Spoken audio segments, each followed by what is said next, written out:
Hello दोस्तों, मेरे video में आपका स्वागत है। आज जो है हम कक्षा 10 की प्रश्नावली 13 सांख्यिकी के सारे सूत्रों के बारे में हम इस वीडियो के अंदर जानेंगे। देखो दोस्तों, इस प्रश्नावली के अंदर सबसे पहले बात करेंगे हम माध्य याद करने की। माध्य माध्य माध्य को जो हम एक्स डैश से दर्शाते हैं, ऐसे एक्स डैश से माध्य। अब देखो दोस्तों, इस प्रश्नावली के अंदर जो माध्य 3 विधियों से हम ज्ञात करेंगे। देखो 3 विधियाँ कौन कौन सी है। पहली जो विधि है यहाँ पे वो है प्रत्यक्ष विधि। प्रत्यक्ष विधि यानी कि प्रत्यक्ष विधि द्वारा माध्य। दूसरी जो विधि है दोस्तों वो है कल्पित विधि। कल्पित विधि द्वारा माध्य, ये हो गई कल्पित विधि। और तीसरी जो विधि है दोस्तों वो है पग विचलन विधि। पग विचलन विधि यानी कि माध्य को जो इस प्रश्नावली हम 3 विधि द्वारा याद करेंगे। एक तो प्रत्यक्ष विधि, ये पहली विधि होगी यहाँ पे। जो दूसरी विधि है वो है कल्पित विधि और तीसरी विधि जो है पग विचलन विधि।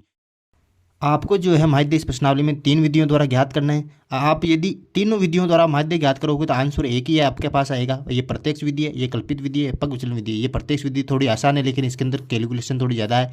कल्पित विधि के अंदर थोड़ी सी मध्यम स्थिति के अंदर है लेकिन इसके अंदर जो है कैलकुलेशन थोड़ी आपके लिए कम हो जाएगी और आसान हो जाएगा। और पग विचलन विधि थोड़ी सी आपको जो है सारणी जो बढ़ाने के अंदर असुविधा हो सकती है लेकिन इसके अंदर जो है आपको कैलकुलेशन बहुत ही कम देखने को मिलेगी। ये जो पग विचलन विधि है, आपको इन 3 विधियों के द्वारा जो है माध्य ज्ञात करने हैं। तो इनके जो है अलग अलग सूत्र है। देखो हम पहले जो है प्रत्यक्ष विधि द्वारा माध्य ज्ञात करने के जो सूत्र याद देख लेते हैं। प्रत्यक्ष विधि द्वारा माध्य, प्रत्यक्ष विधि द्वारा माध्य। देखो प्रत्यक्ष विधि द्वारा माध्य कैसे ज्ञात करते हैं। देखो माध्य, अब देखो सिग्मा एफ आई एक्स आई बटा सिग्मा एफ आई, ये जो है प्रत्यक्ष विधि द्वारा माध्य ज्ञात करने का सूत्र है। सिग्मा एफ आई एक्स आई बटा सिग्मा एफ आई, ये आपको जो है याद कर लेना है। और दोस्तों अब यहाँ पर एक्स आई है, देखो ये एक्स आई, ये एक्स आई, ये एक्स आई क्या है। एक्स आई को दोस्तों जो बोलते हैं वर्ग चिन्ह बोलते हैं। क्या बोलते हैं? वर्ग चिन्ह, वर्ग चिन्ह। अब देखो एक्स आई का जो सूत्र होता है वर्ग चिन्ह ज्ञात करने का, वर्ग चिन्ह, वर्ग चिन्ह ज्ञात करने का जो सूत्र होता है एक्स आई ज्ञात करने का वो होता है ऊपरी वर्ग सीमा, ऊपरी वर्ग सीमा प्लस निचली वर्ग सीमा, निचली वर्ग सीमा बटावा 2। ये होता है ऊपरी वर्ग सीमा प्लस निचली वर्ग सीमा बटावा 2।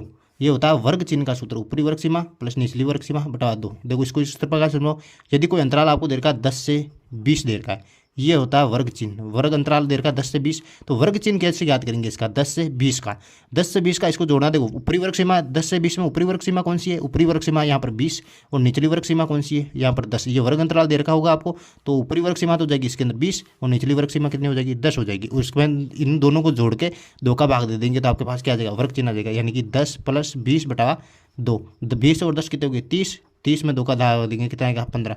तो यहाँ पर एक्स आई का जो मान आया वो आया हमारे पास 15। ये आ गया यहाँ पे वर्ग चिन्ह, एक्स बाई वर्ग चिन्ह कितना आ गया यहाँ पे? 15 हमारे पास आ गया। तो सारों के अंदर जो एक्स आई इसी प्रकार आपको ज्ञात करना है, वर्ग चिन्ह, है ना। अब जो है हम देख लेंगे दूसरा सूत्र है कल्पित विधि द्वारा माध्य। कल्पित विधि द्वारा माध्य, कल्पित विधि द्वारा माध्य। देखो कल्पित विधि द्वारा माध्य का सूत्र क्या होता है? एक्स बार बराबर इसका होता है a plus sigma f i d i बटा सिग्मा एफ आई। दोस्तों ये जो है इसका सूत्र होता है। अब दोस्तों देखो ए जो यहाँ पे है, ए क्या है? एक्स आई का मध्य मान, जो एक्स आई आपको दे रखा होगा उसका जो बीच वाला मान लेना आपको। एक्स आई का मध्य मान, ये जो है होता है एक्स आई। और जो है मैं यहाँ इसका एग्जाम्पल जब करवाऊंगा अगले वीडियो में तो उसके अंदर आपको समझ में आ जाएगा ए क्या है। एक्स आई का जो मध्य मान होता है वो होता है ए यहाँ पे। अब जो दोस्तों डी आई होता है, डी आई जो है हमें प्राप्त होगा एक्स आई में से हम यदि ए निकाल देंगे तो हमें क्या प्राप्त हो जाएगा?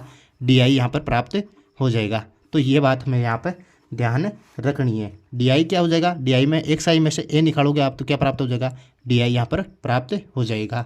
तो ये है हमारे पास कल्पित विधि द्वारा माध्य ज्ञात करने का सूत्र, यानी कि a plus sigma f i d i बटा सिग्मा एफ आई। अब जो दोस्तों तीसरी विधि आती है पग विचलन विधि द्वारा माध्य।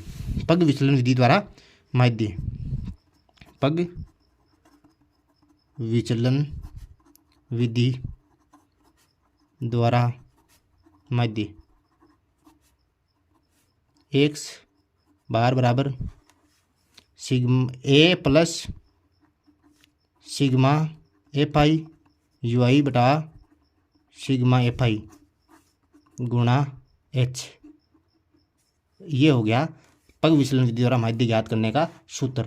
दोस्तों सिग्मा एफ आई यू आई इसके अंदर नहीं चीज आई यू आई है ना, तो हम देखो ए वो का वही रहेगा, एक्स आई का मध्य मान रह जाएगा, सिग्मा एफ आई को जोड़ के लिख दोगे सिग्मा, वो यू आई जो है दोस्तों यू आई का जो सूत्र होगा इसमें देखो यू आई का जो सूत्र होगा वो होगा एक्स आई में से आपको क्या निकालना, ए निकालना दोस्तों, एक्स आई में से ए निकाल के एच का भाग देना है। और दोस्तों एच क्या है, देखो ये एच क्या है, ये है दोस्तों वर्ग अंतराल यानी कि वर्गों के बीच में अंतराल कितना है वो हो जाएगा वर्ग अंतराल एच आ जाएगा। जैसे कि 10 से 20 कोई देर का अंतराल, तो यहाँ पर अंतराल कितने का 10 से 20 यानी कि 10 का अंतराल, तो एच का मान कितना हो जाएगा यहाँ पे 10 हो जाएगा।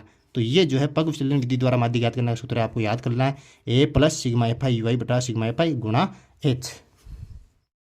दोस्तों बहुलक का सूत्र देखो, बहुलक का सूत्र होता है L plus F one minus F zero 2f बटा 2f1 minus f0 minus f2 गुणा h। अब दोस्तों इसमें क्या क्या एल, देखो एल क्या है, एल है बहुलक वर्ग की निम्न सीमा। दोस्तों अब देखो बहुलक वर्ग क्या होता है, देखो इसमें बहुलक वर्ग आपको छाटना पड़ेगा। कोई प्रश्न दे रखा है, देखो ये यहाँ पर या मान लो कोई प्रश्न दे रखा है, ऐसा प्रश्न दे रखा है आपको, परिवारों की माप और परिवारों की संख्या दे रखा है।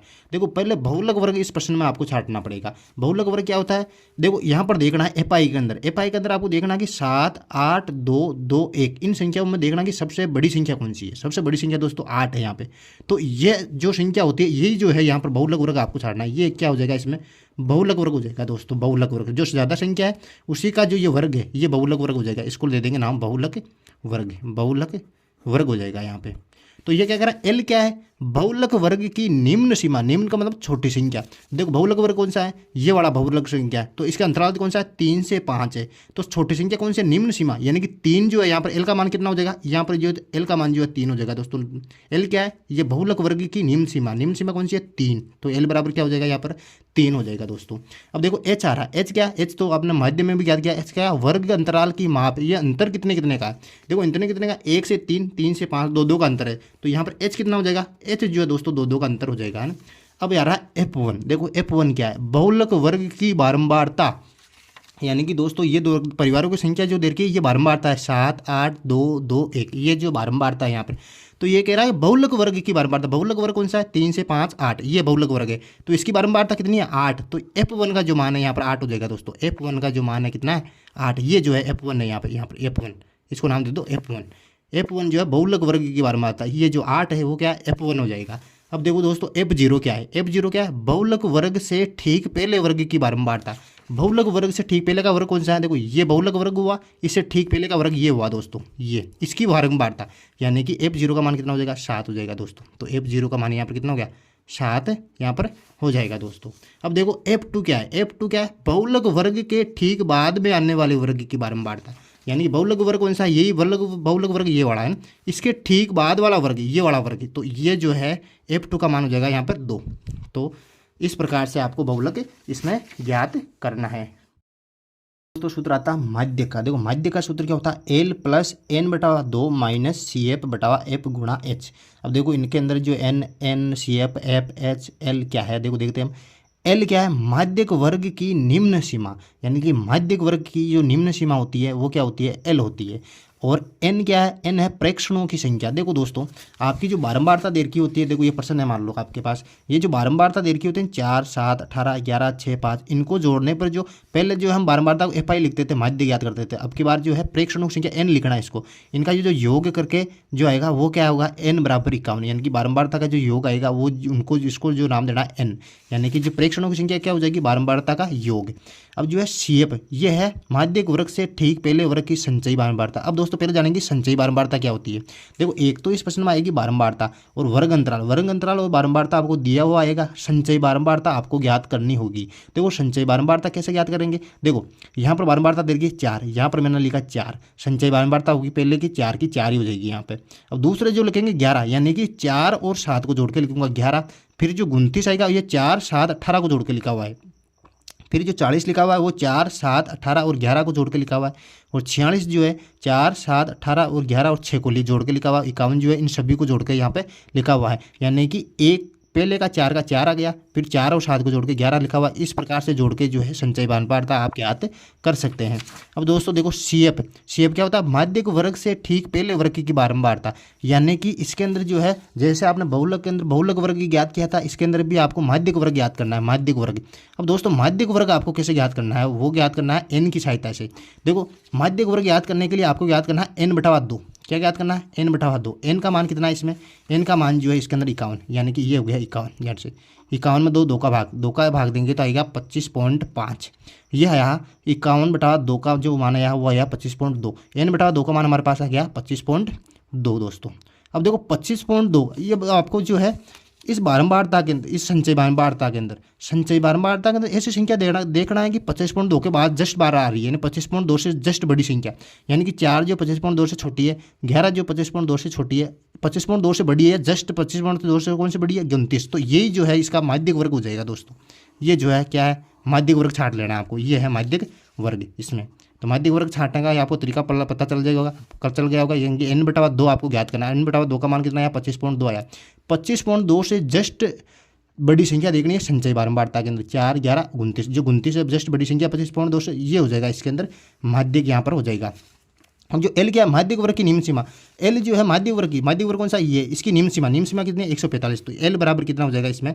145। अब जो देखो n प्रेक्षणों की संख्या होगी 51।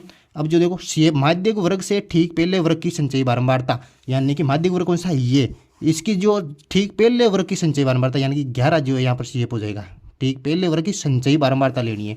और देखो F क्या है? माध्यक वर्ग की बारंबारता। माध्यक वर्ग कौन सा है? ये माध्यक वर्ग ये है, और इसकी बारंबारता लेनी है, संचयी बारंबारता नहीं लेनी है। क्या लेनी है? बारंबारता कौन सी की? 18, यानी कि F का मान जो यहाँ पर यह हो जाएगा 18 हो जाएगा दोस्तों। और ये क्या? H वर्ग की माप, वर्ग की माप मतलब अंतर, 145 से 150। H का मान क्या हो जाएगा? 5 का अंतर होगा। इस प्रकार से आपको जो है माध्यक इसके अंदर ज्ञात करना है। Very simple.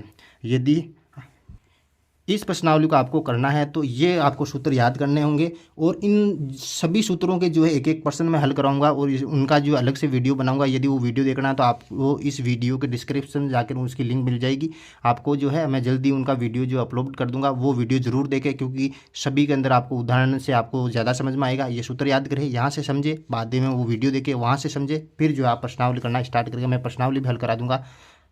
Thank you.